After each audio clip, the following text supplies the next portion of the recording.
CNN's Kaitlan Collins is the center of a firestorm of controversy surrounding former President Trump's appearance on the network this week. The host of ABC's The View had this to say about Collins's performance.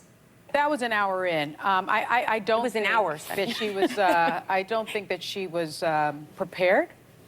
I don't think he should have been given a platform. I know. I was wondering when he was going to be fact-checked in real time. She did on the very first question. Well, I think she needed a producer in her ear, and I think we needed a chyron. This is a lie. This is a lie. This is a lie. This is a lie. That is what the media's job is. The media's job is to hold their feet to the fire and to get at the truth. Now Collin facing backlash online after users pulled some of her old social media posts and media appearances. Here is Kaitlan Collins back from when she worked for the Daily Caller. Okay, so George Soros is this foreign-born left-wing guy who essentially wants to change the nature of our country. And in this data dump, one of the memos was about the refugee crisis. And they made 3 points. They think that they've been successful at influencing immigration policy across the world. They think that the refugee crisis is an opportunity to continue doing so. And they think the refugee crisis is the new normal. And George Soros is this guy who is a staunch advocate for open borders. He wants people to be able to go wherever they want, whenever they want, for whatever reason. And for him, he sees this immigration policy, this crisis, as a vehicle to further his immigration agenda. Interesting flashback there. Now, I want to inject a little bit of context into the situation because I actually worked with Kaitlan at the Daily Caller, and Kaitlan started her time at the Daily Caller as a reporter for what was called the Smoke Room, which is basically part of the Daily Caller that makes these slideshows of hot women. And there's one screenshot floating around of one of Caitlan's articles where she says something like, "These refugees are seriously hot."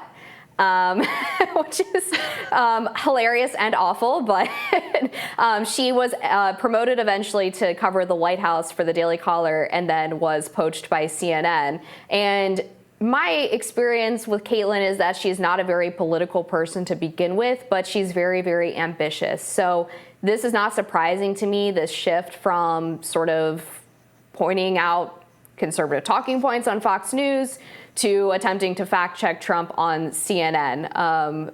To me, this was probably the least shocking thing ever. And I'm also not surprised that she's getting backlash for her performance because she initially started drifting a little bit more towards liberal media after she was criticized for asking what was considered a softball question of Donald Trump back when she worked for the Daily Caller. So that's whatever insight I can provide. Jessica, I don't know how you thought Kaitlan might have done during that town hall the other night. Amber, I love that you're providing some inside information. That's a far more pro-immigration comment than what we just heard on Fox from Kaitlan. But yeah, I mean, Kaitlan Collins has, I think you're right, this vibe of like, I'm going to do the thing that furthers my career. She doesn't strike me as someone that's terribly opinionated. And I do think it's interesting that whenever there's a moment where someone is in this position, where they do something that people who may have liked her fall in a different political faction than whatever side she's finding herself on now. I mean, saying that she's gave Trump softball questions or even doing and hosting the town hall was something wrong of her to do. I think now they're digging into her past and saying like, oh, well, it's because she's conservative and she has this agenda. I think it's much more obvious to me, and it's a lot easier to understand what's going on when you have these big media companies. If you think, okay, where is the money? Who's motivated by viewers? Who's motivated by advertisers? Who's furthering their career along? It's pretty easy to tell the difference between someone motivated by dollars and someone motivated by values, and she strikes me as the former. Yeah, I think that's right. And she was kind of put in an impossible situation here. Trump is notoriously a very difficult person to interview anyway. I spoke to him on the phone for 15 minutes, and even then I got like maybe 2 questions in because he just monopolizes the conversation. He's known for steamrolling the people who are interviewing him. It's hard to get a word in edgewise. So even if she was there prepared to fact check him on every single point he made, I don't think that it would have gone over well either. And there's also a possibility that he might not have even finished the town hall. I know they originally slated to have it for 75 minutes, and I think they stopped around an hour, or maybe it was 90 minutes and they stopped at 75. Either way, they cut it short because I guess it wasn't going quite the way that they planned.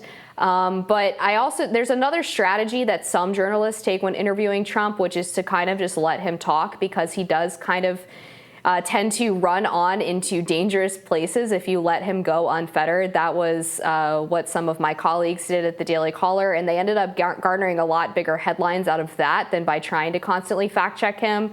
But overall, it's just a really difficult situation, and far be it from me to defend CNN, but I think that she probably did about the best that she could.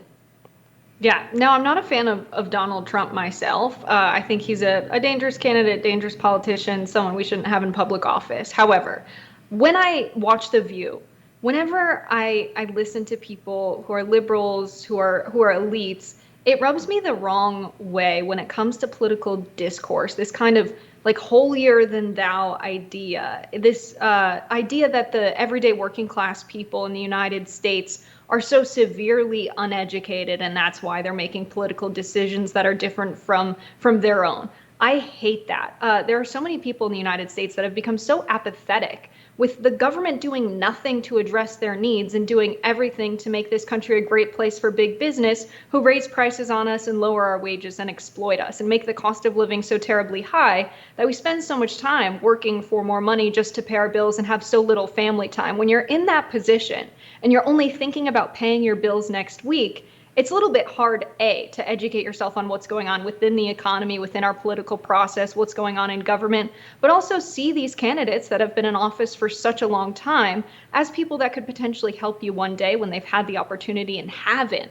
And so when you speak about the audience at the town hall, when you speak about other people's political decisions in this manner, I think it creates a much bigger divide than if they were to just use their platform to say what they think should happen instead.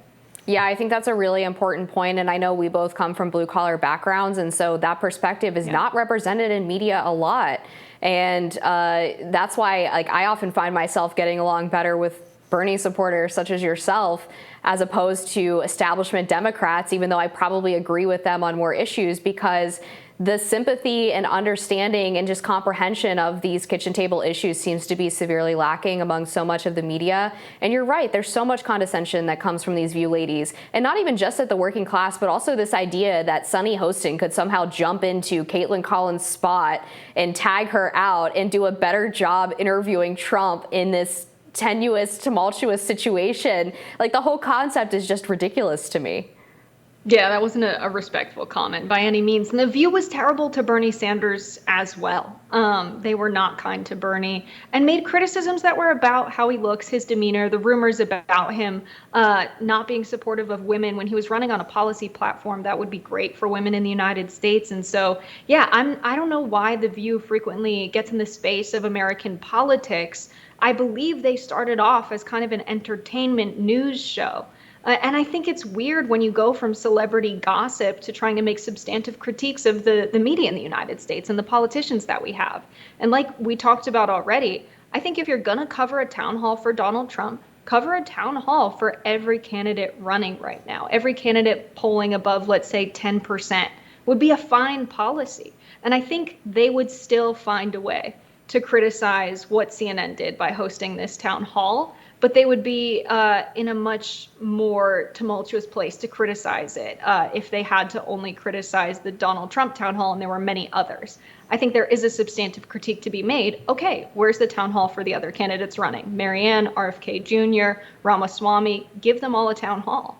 I agree, and hopefully we also get some primary debates as well. I think we pretty much agree on this, Jessica, that all of the candidates deserve more airtime so that the American people can make informed decisions. We'll be back with more Rising right after this.